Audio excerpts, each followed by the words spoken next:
Morning everyone. उम्मीद करता हूँ कि आप सभी अपने अपने घरों में खुश और सुरक्षित होंगे।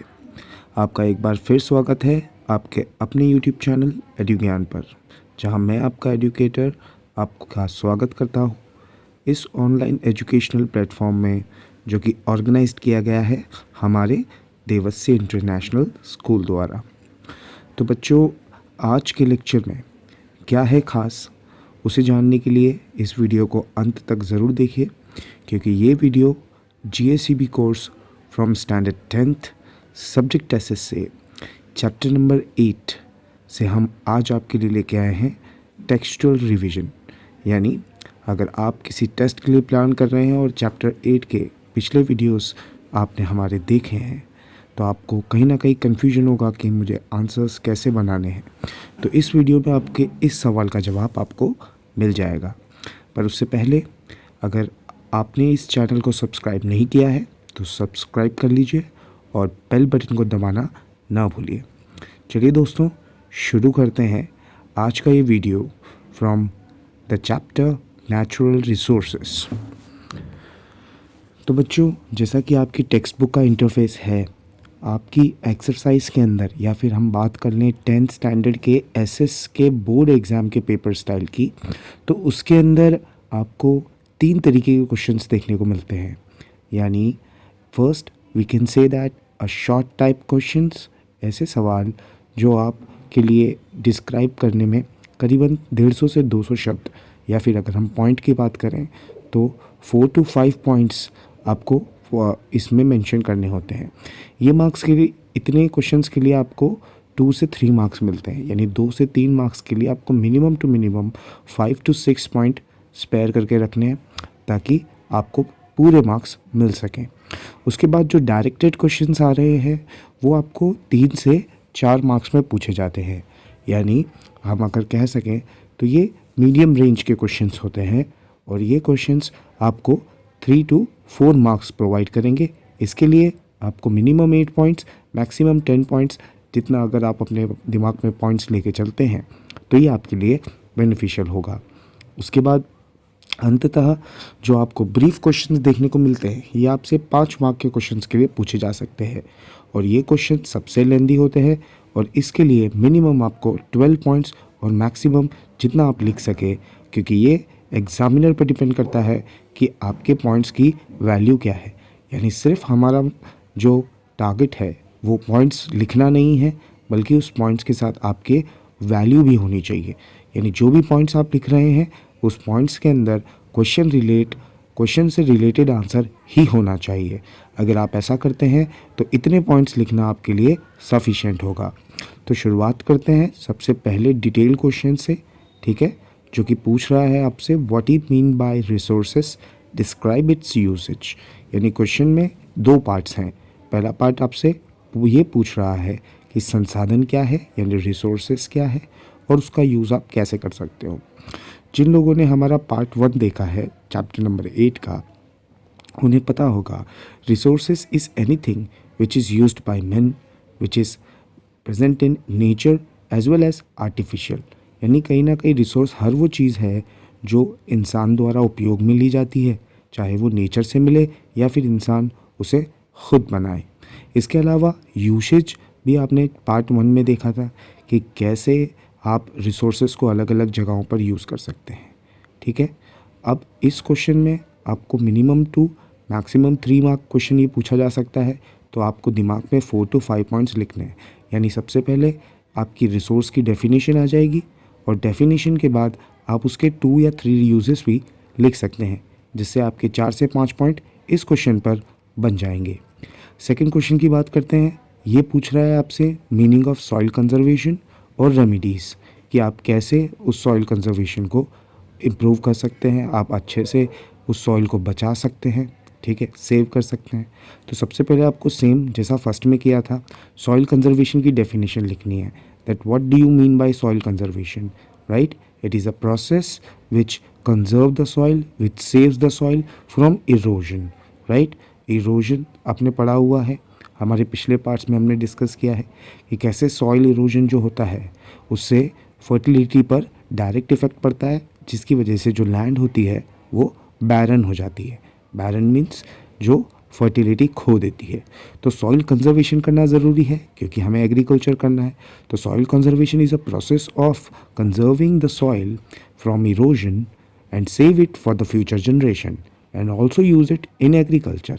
तो काफ़ी सारी डेफिनेशंस हैं, आप अपने हिसाब से अपने वर्ड्स में फ्रेम करके भी इसकी डिफ़ाइन बना सकते हैं, बट आपको सॉइल कंजर्वेशन पहले 2 से 3 पॉइंट में समझा देना है।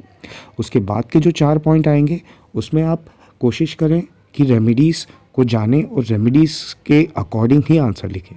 यानी आप टेरेस फार्मिंग के बारे में लिख सकते हैं, आप डैम्स, चेक डैम्स के बारे में लिख सकते हैं, ठीक है। इसके साथ साथ आप प्लांटेशन और ग्रोइंग ट्री पर भी जोर दे सकते हैं। इन शॉर्ट आपको मिनिमम इसकी 3 से 4 रेमेडीज़ तो लिखनी ही है, तभी जाके आपके 6 से 8 पॉइंट क्वेश्चन नंबर 2 में तैयार हो जाएंगे। ये क्वेश्चन भी फर्स्ट क्वेश्चन की तरह 2 से 3 मार्क में पूछा जा सकता है। आगे बढ़ते हैं बच्चों, क्वेश्चन नंबर 2 जो कि है डायरेक्टेड क्वेश्चन। ये उस पिछले पार्ट से थोड़ा सा लेंदी होगा और इस क्वेश्चन में थोड़ा हमें ब्रीफ लिखना होगा। इसका पहला क्वेश्चन पूछ रहा है आपसे कि describe the process of soil formation and state which basis on this classified. तो बच्चों आप लोगों ने पार्ट 2 और पार्ट 3 में सॉइल फॉर्मेशन के बारे में पढ़ा है। अगर आपने मिस कर दिया है तो नीचे डिस्क्रिप्शन में उसकी लिंक है, आप एक बार उसे चेक कर लीजिएगा कि सॉइल फॉर्मेशन कैसे होती है, जिसमें डिनंडेशन की प्रोसेस से लेके आपको क्रस्ट, कोर और मेंटल ये तीनों भी समझानी होगी अर्थ के अंदर। और फिर उसके बाद आपको ह्यूमस का इंपॉर्टेंस दिखाना पड़ेगा कि कैसे सॉइल जो फॉर्म होती है वो टेक्टोनिक मूवमेंट्स की वजह से, डिनंडेशन ऑफ रॉक्स की वजह से प्रोड्यूस हो जाती है, राइट। और उसके उसी फाइन ग्रैनुअल्स को हम सॉइल कहते हैं। उसके बाद वाले कुछ पार्ट्स में हमने देखा कि कैसे हमने 8 भागों में, जी हाँ 8 टाइप्स में सॉइल्स को देखा, ठीक है, जिसमें एलुवियल, लैटराइट, ब्लैक, रेड और काफ़ी सारी सॉइल्स हमने इसमें देखी। उसे भी अगर आपने मिस कर दिया है तो नीचे डिस्क्रिप्शन में लिंक है, आप एक बार उसे देख सकते हैं। तो मिनिमम आपको यहाँ सबसे पहले सॉइल फॉर्मेशन की डेफिनेशन लिखनी होगी और उसके बाद आपको उन 8 सॉइल के नाम लिखने होंगे जो हमने उन वीडियोज़ में देखे हैं और जो आपके टेक्स्ट बुक में मेंशन भी हैं। उसके बाद सेकंड क्वेश्चन और third question right a note है, यानी शॉर्ट नोट है उन्हीं सॉइल्स के ऊपर।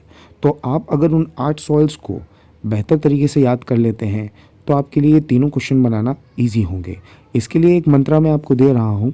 सपोज़ फॉर एन एग्जांपल इस चैप्टर में आपकी जितनी भी सॉइल हैं यानी 8 सॉइल्स हैं, 8 सॉइल्स के लिए आपको 5 चीज़ें याद रख लेनी है। कौन कौन सी वो 5 चीज़ें हैं? सबसे पहले नंबर पर जो चीज़ आती है वो है उस सॉइल का एलिमेंट, यानी उस सॉइल के अंदर कौन सी चीज़ें मिलती हैं। लाइक सपोज़ अगर एलुवियल सॉइल की बात करें तो उसके अंदर कौन से एलिमेंट्स हमको ज़्यादा देखने को मिलते हैं, अगर ब्लैक सॉइल की बात करें तो कौन से एलिमेंट्स ज़्यादा देखने को मिलते हैं। ये होगा आपका सबसे पहला पॉइंट। सेकेंडली आप उस सॉइल को किन किन एरियाज़ में ज़्यादा देखने को मिलती है, यानी अगर एलुवियल सॉइल है तो किन एरियाज़ में है और ब्लैक सॉइल है तो किन एरियाज़ में है। यानी पहले आपने एलिमेंट्स ढूंढ लिए उसके अंदर कौन कौन से एलिमेंट्स हैं, दूसरे आपने वो जगहें ढूंढ ली जहाँ पर वो सॉइल पाई जाती है। तीसरा और जो बहुत इम्पॉर्टेंट पॉइंट है वो आपको याद रखना है कि ये सॉइल किस तरीके की क्रॉप्स के लिए जानी जाती है।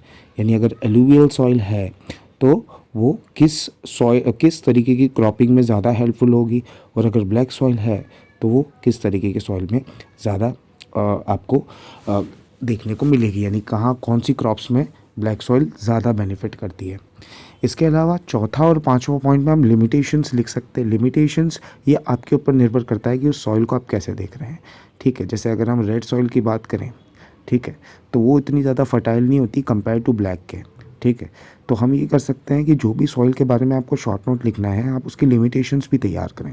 लिमिटेशंस में आप ये देख सकते हैं कंपैरिजन करके, एक सॉइल से दूसरी सॉइल को कंपेयर करके हम ये देख सकते हैं कि पहली सॉइल में ऐसा क्या है जो दूसरी सॉइल में नहीं है। तो मिनिमम आपको ये याद रखना है कि ये 4 से 5 पॉइंट आपको बनाने हैं हर सॉइल के ऊपर। अगर आप बना लेते हैं तो आप किसी भी सॉइल पर दिया गया कोई भी शॉर्ट नोट अच्छे से अटेम्प्ट कर सकते हैं, ठीक है। Number 1 element, number 2 the areas where it present, number 3 the crops which helpful for, and 4 or 5 can be the limitations of that soil, that what that soil doesn't have।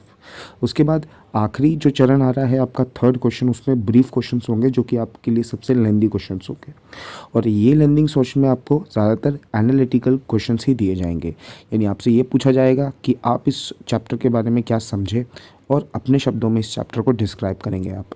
पहला question जैसा कि आपसे पूछ रहा है कि आपको रेमेडीज़ बतानी है प्रिवेंशन ऑफ सॉइल की। अगर आपने कंजर्वेशन वाला क्वेश्चन अच्छे से कर लिया और रेमेडीज़ पता कर ली कि कौन कौन सी रेमेडीज सॉइल कंजर्वेशन में यूज़ होती है, तो वही रेमेडीज़ आप यहाँ पर सेम करके लिख सकते हैं। यानी हम एक तीर से दो निशाने लगा सकते हैं। आंसर एक होगा, लेकिन हम उसे दो क्वेश्चंस में यूज़ करेंगे, बस उसका वाइफर्केशन कर देंगे। वाइफर्केशन कर देंगे मीन्स उसका जो शेप साइज़ और उसकी जो ऑर्डर है उसे बदल देंगे। यानी अगर यहाँ पर question remedies to prevent soil erosion दिया है तो हम समझाएंगे सबसे पहले soil erosion, that what is soil erosion. जैसे हमने वहाँ सॉइल कंजर्वेशन समझाया था, वैसे ही यहाँ पे हम सॉइल इरोजन समझाएंगे। जैसे इट इज़ अ इरोजन और it is a replacement of soil from one place to another place with wind और वाटर, यानी पानी और हवा की मदद से जब टॉप सॉइल यानी ह्यूमस सॉइल एक जगह से दूसरी जगह इरोड हो जाती है, चली जाती है, इस प्रक्रिया को, इस प्रोसेस को हम सॉइल इरोजन कहते हैं। अब आपने सबसे पहले सॉइल इरोजन समझा दिया और उसके बाद वही कंजर्वेशन की रेमेडीज़ आप यहाँ पर लिख सकते हैं। जैसे टेरेस फार्मिंग हो गया, चेक डैम्स हो गया, ठीक है, ग्रोइंग ट्रीज़ हो गया, ठीक है, क्रॉप रोटेशन हो गया। तो ये सारे वही आपके रेमेडीज़ यहाँ पर भी आपको काम में आ जाएंगे, ठीक है। उसके बाद सेकंड क्वेश्चन आपको बोल रहा है कि what is called by mountainous soil.